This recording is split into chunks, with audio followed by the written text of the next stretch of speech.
Human beings are a disease, a cancer of this planet. You are a plague. This is Agent Smith, and what we just heard is best described as a manifesto, delivered with an off-tempo cadence and series of facial expressions that are almost alien. Everything about his slim frame in a purposely generic suit is chilling. But why does such an unassuming character instill us with fear more than 20 years later? How does a computer program full of disdain and determination appeal to the worst parts of our humanity? The Matrix was released in 1999 and was written and directed by the Wachowskis. Part philosophical inquiry about existence and part homage to kung fu and anime, it told the story of a chosen one named Neo and his journey to save the last of humanity.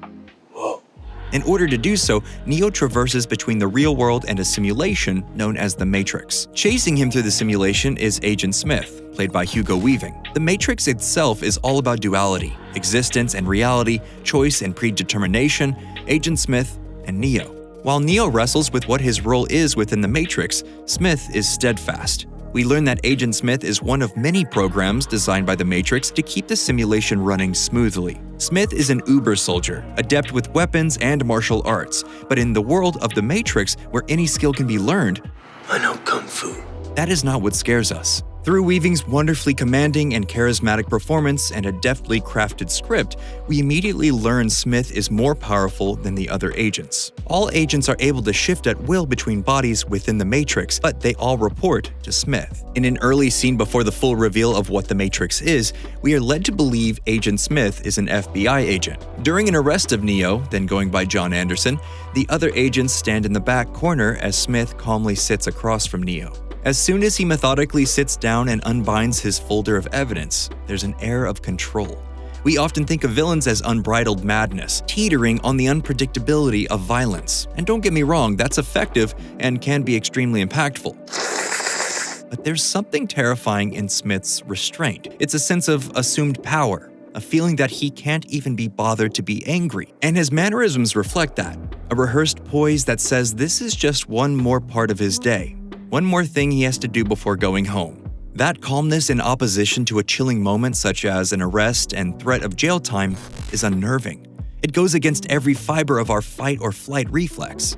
What good is a phone call if you're unable to speak? This is the sort of role that an actor like Hugo Weaving was made for. Weaving is an English actor born in Nigeria who has spent most of his career in Australia. That sort of worldly upbringing lends his performance an air of something familiar, but somehow unrecognizable. He understands his body, restraining his face, letting only the muscles of his mouth move. But what exactly is Agent Smith? We're told that the agents are programs. They exist solely within the Matrix in order to police any disturbances. For years, Smith has been hunting Morpheus, a hero among the human resistance and the one who freed Neo. But again, the Matrix is about duality. While Smith starts the franchise as a simple program doing the bidding of a robotic collective, by the film's end, he's transformed entirely. One particular scene toward the climax of the first film shows us Smith interrogating Morpheus. In a rare moment of vulnerability, Smith removes his glasses and becomes terrifyingly honest. I hate this place.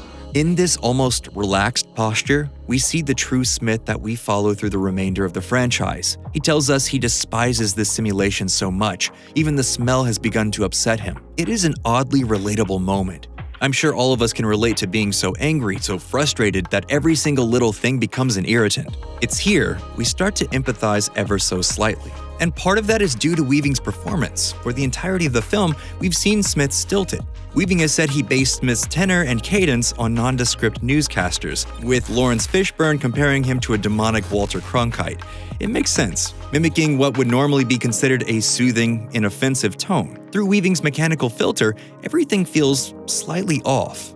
Until here, where his eyes go wide, his jaw clenches, and we see the madman lurking behind the facade of an agent. Agent Smith is no longer presenting himself as a monster that is out to destroy the resistance out of some sort of mathematical equation. He tells Morpheus and us he just wants to be done with this. His resentment has grown over countless years. He's watched humanity refuse countless simulations, seen us turn down utopias, while all he wants is a life of peace away from the Matrix. Smith genuinely believes that if he can find the location of the human city Zion, he can return to the machines and be done with this simulation. But even after his initial defeat at the hands and mind of Neo, there is no end. Smith returns in Reloaded and Revolutions changed. Surprised to see me? His charcoal suit is now black, his earpiece gone to further drive home the idea that he is now unplugged, and we're left with the question, what more could he possibly be capable of now that he's left to his free will? Smith still wants to destroy Zion, but in doing so, he hopes to destroy the Matrix as well. Smith will suffice. He becomes, in a sense, a non-discriminating virus. While all agents before were able to bounce from avatar to avatar freely, Smith's resurrection now allows him to copy himself into anyone inside the Matrix. It is another wonderful, earnest metaphor from the Wachowskis. Smith and his cohorts become a hive mind trying to drown out the unique voices of the human resistance. When we see Neo deftly battle against the small army of clones Smith has made, they seem endless, a tidal wave of prim and proper suits slapping against the shore of individuality. And he doesn't care what gets lost in his righteous anger. We've seen Smith at his most vulnerable, and as we follow him throughout the sequels, we see him at his most ruthless. His sole purpose now is to leave both worlds leveled. When we talk about anarchist villains in films, Heath Ledger's Joker is the most common name thrown around. Enough from the clown! Let's not blow this out of proportion. But Weaving's Agent Smith should not be overlooked. Here is a character that is literally trying to destroy two worlds. There is no justification for Smith's actions other than his exhaustion. His exhaustion with years, maybe centuries of being bound to an endless cycle. Now, there's the chance to sever the loop of his existence, and that is terrifying to us as an audience. At this point, we've spent hours with Smith. We've seen his physicality and determination. Now, we see him loosed upon the world with one simple goal: destroy it all.